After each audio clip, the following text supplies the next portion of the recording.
Welcome to HomeSymphony, welcome to this artist conversation. Here today with me, my guests Maria Meerovitch and Sergei Nakariakov. Hello. Hello. Thank you for being here with us. Thank you for inviting us. It's our second time performing together. We performed together 2 years ago. How did you find the orchestra? Well, first of all, it's very enthusiastic,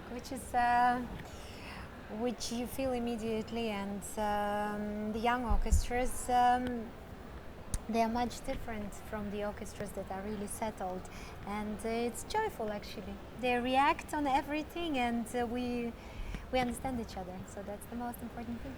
I mean, from last time to this, last time it was our second season. Yeah. So 2 years passed. Now the group is a bit changed. Different, It's yes. a different see group. that. We got a lot of. But the conductor is the same. The conductor is the So, same. the conductor. Hope he evolved a bit.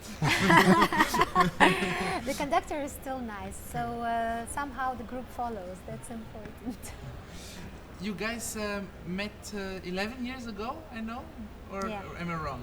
Yes, that's correct. In 2003, we played for the first time together. It was a replacement concert, and I was looking for another pianist, and then I called a friend of mine, a wonderful pianist, Alexander Markovich, and he said that unfortunately he cannot play, so he proposed me to play that concert with wonderful pianist Maria Meerovitch. So this is how it happened.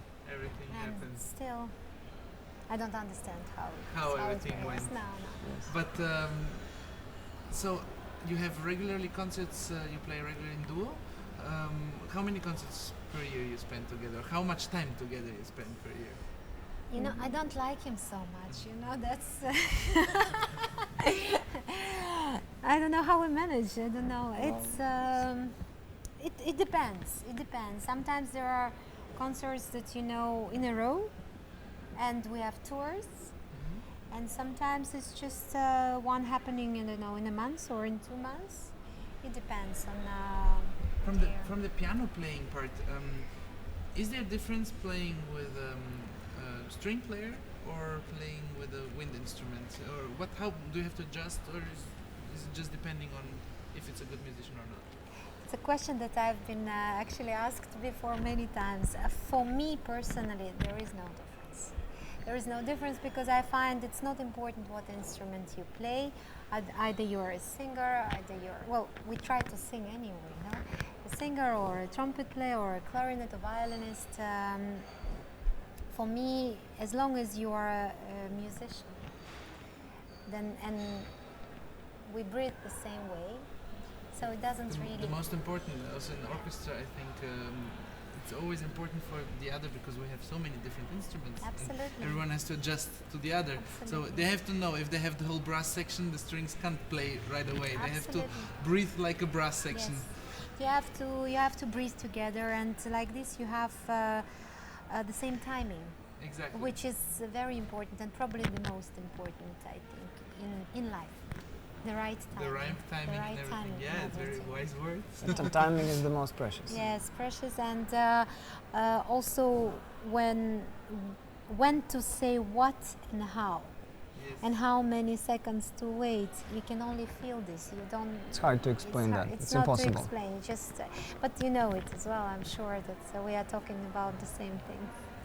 We perform in this concert 2 pieces, 3, but 2 pieces with you guys.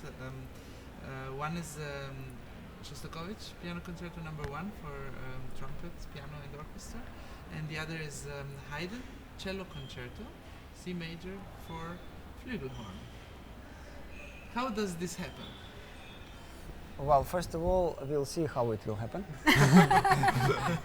No, how does it happen that you come to play cello concerto? At some point, I started to look together with my father when I was still traveling with my father, and my father taught me for many years, and still when I visit my father and we have lessons together. Many years ago, we started to look for more music than just trumpet music. And he started to have some ideas, something from vocal repertoire, something from You play strings. some arias? Some arias, yes, I've played many. Some lieder, some pieces written for string instruments, other wind instruments, clarinet, bassoon, and oboe. Otherwise, a lot of from French horn. And in '93, I discovered for the first time Flugelhorn. Of course, I knew what it was, but I didn't have one. So in '93, finally I got my first Flugelhorn, but there was no music written for it, almost nothing. And my father started to get some ideas about it, and this Perfect. it works. Rococo variations. And many other things also. So of course that opened a lot of possibilities. And this Shostakovich piano concerto is one of my favorite pieces. Well, of course, trumpet has very little to play, but really it's so well written, and I can also enjoy listening to piano. The piano. And from a point of view of the repertoire, you actually enhanced the trumpet and flugelhorn repertoire in a way that before was never imagined. Or were there other players that played violin concerto and trumpets before you? Have there been? Well, my father has arranged many pieces which were not played before on trumpet or flugelhorn, but I'm definitely not the first to arrange for trumpet. There was Maurice André, of course, who has played a lot of Baroque music written for other instruments, like oboe, for example, or violin.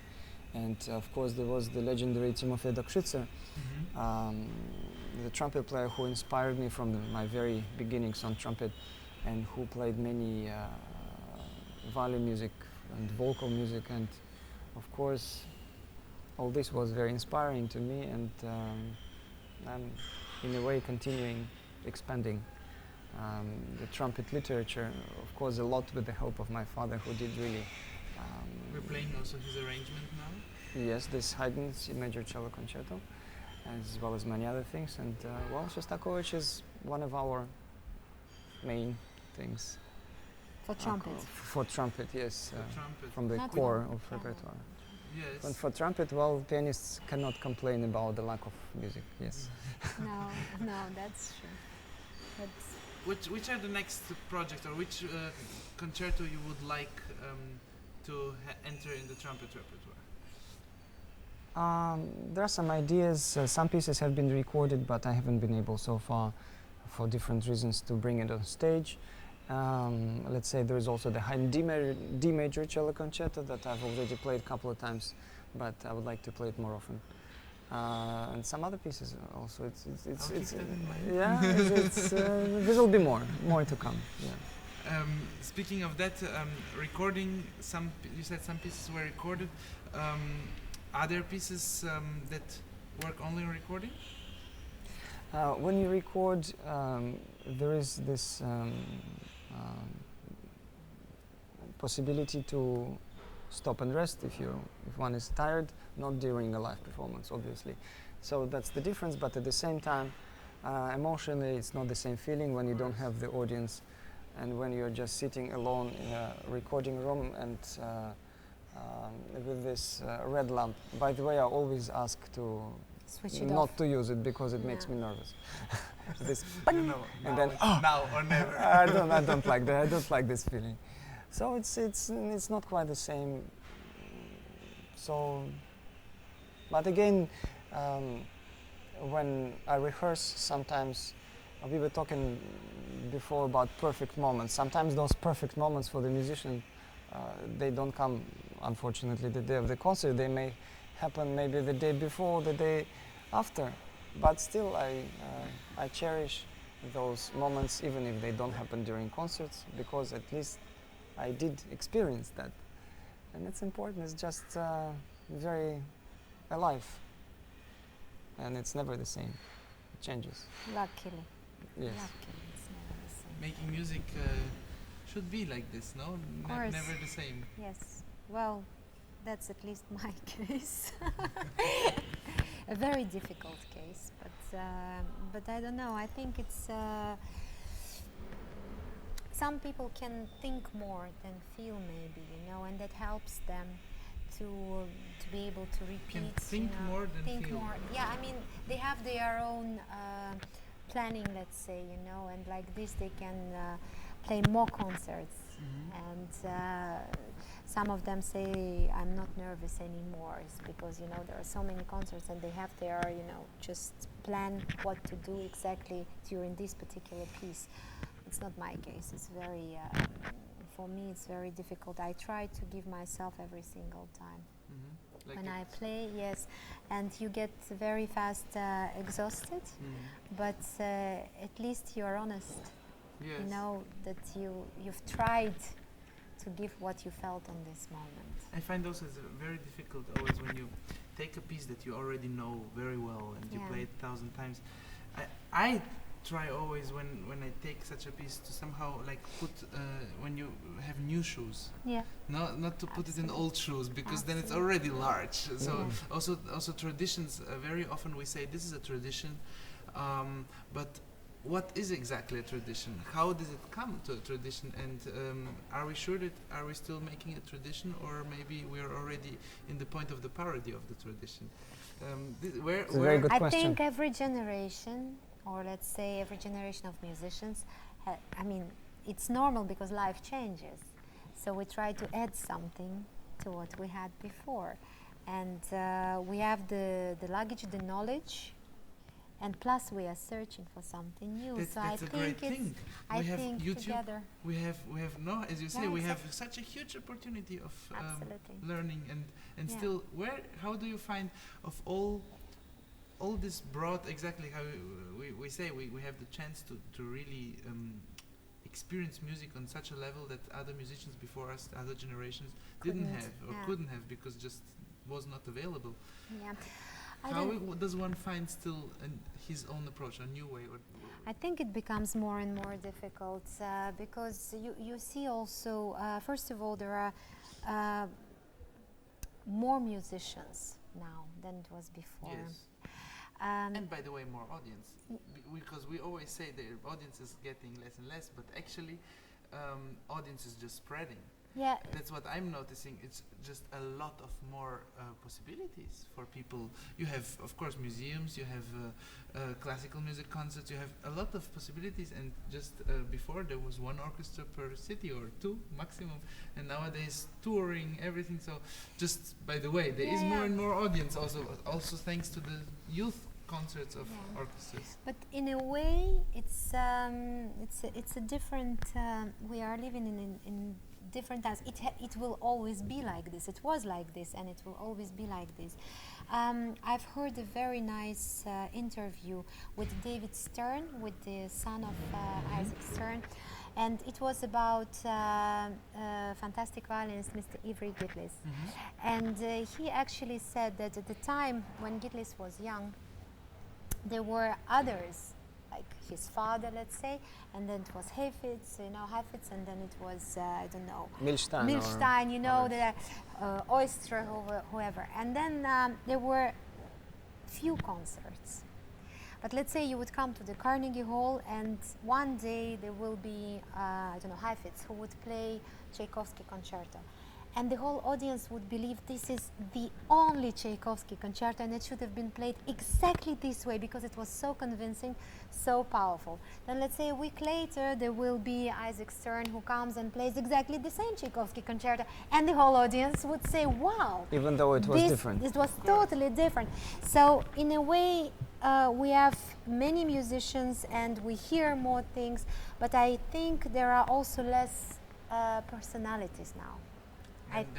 Than before, because people didn't have this possibility to listen to all, this information, and in a way they had to develop themselves what they felt, and they had really their life experience. I don't say now it's not like this, but they had life experience to put into their music more because they didn't have all this media around, So you think that the chance of young musicians that is on one side a chance of having a lot of information, but on the other hand we are not anymore so original, but we are just more picking what we like and build like this our own taste. I just want to say that it became much more difficult. I think it became much more difficult really to express yourself in your own way, because you see there you see that the standard is so high now, you know, so everybody tries to reach this standard, but sometimes we are missing our, you know, what we have to discover inside ourselves. Yeah. Because there is so much information, you know, so we know what the standard is, but it's still, you know, in a way it maybe disturbs to build up your own. You really not at the same time as it was before, you know, maybe the lifestyle also was different, maybe, I don't know, but I find it's, in a way it's also more difficult, you know, more difficult to find yourself between so many good musicians, because everybody knows what the level is now. Speaking of level, standard trumpet is, I mean, piano also, but it's a very, how you say, I don't know how to express it right. It's very critical. This delicate is the right word. How do you manage to get along with pressure and with then delivering? Or is this actually a part of your thoughts, or you just say, I don't care and I just think about music? I think like with any instrument and with any profession in general, it's hard to do something really well.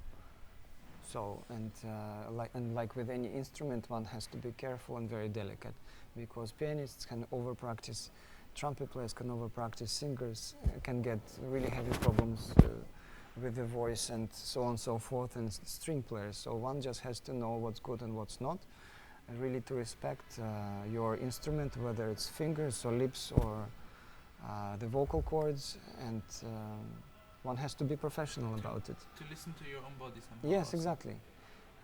But I would like to add something else. Yes. About what we were talking before. So many things have been already said in music by different musicians, and this is why one of the reasons why it's difficult for the younger ones. But at the same time, I think the only way to do is simply to be honest with your heart and to play with your heart. Absolutely. If it belongs to your heart, it doesn't matter if it maybe was done already. is done or maybe close to a version of somebody or who played it, let's say 100 years ago. But if it is honest to you, then it's yours. And it will convince people. Absolutely. Exactly. And this is at the end the most important part. Exactly. You just need to play with your heart, with your soul, and just love the music that you are playing. And I think that's the only way. So what part takes the audience in a concert for you? Your heart. I'm not sure if I understand the question What correctly. is the role of the audience in the concert? The audience. I think people come to, well, of course, there are different people in the concert hall, and they come for different reasons. Somebody, let's say, comes to the concert hall because they want to be surprised by some special virtuosic qualities, and somebody is there just because they want to relax from the difficult day and they want to listen to nice music, and somebody wants to experience some really strong feelings with their heart. So I think it depends. But my question was more related to what is the role of the audience for you I see. as a performer?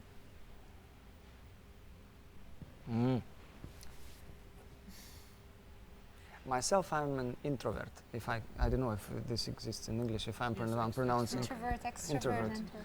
introvert. And sometimes I feel nervous before going on stage, and my only way to deal with that is being purely focused on the music, on the piece.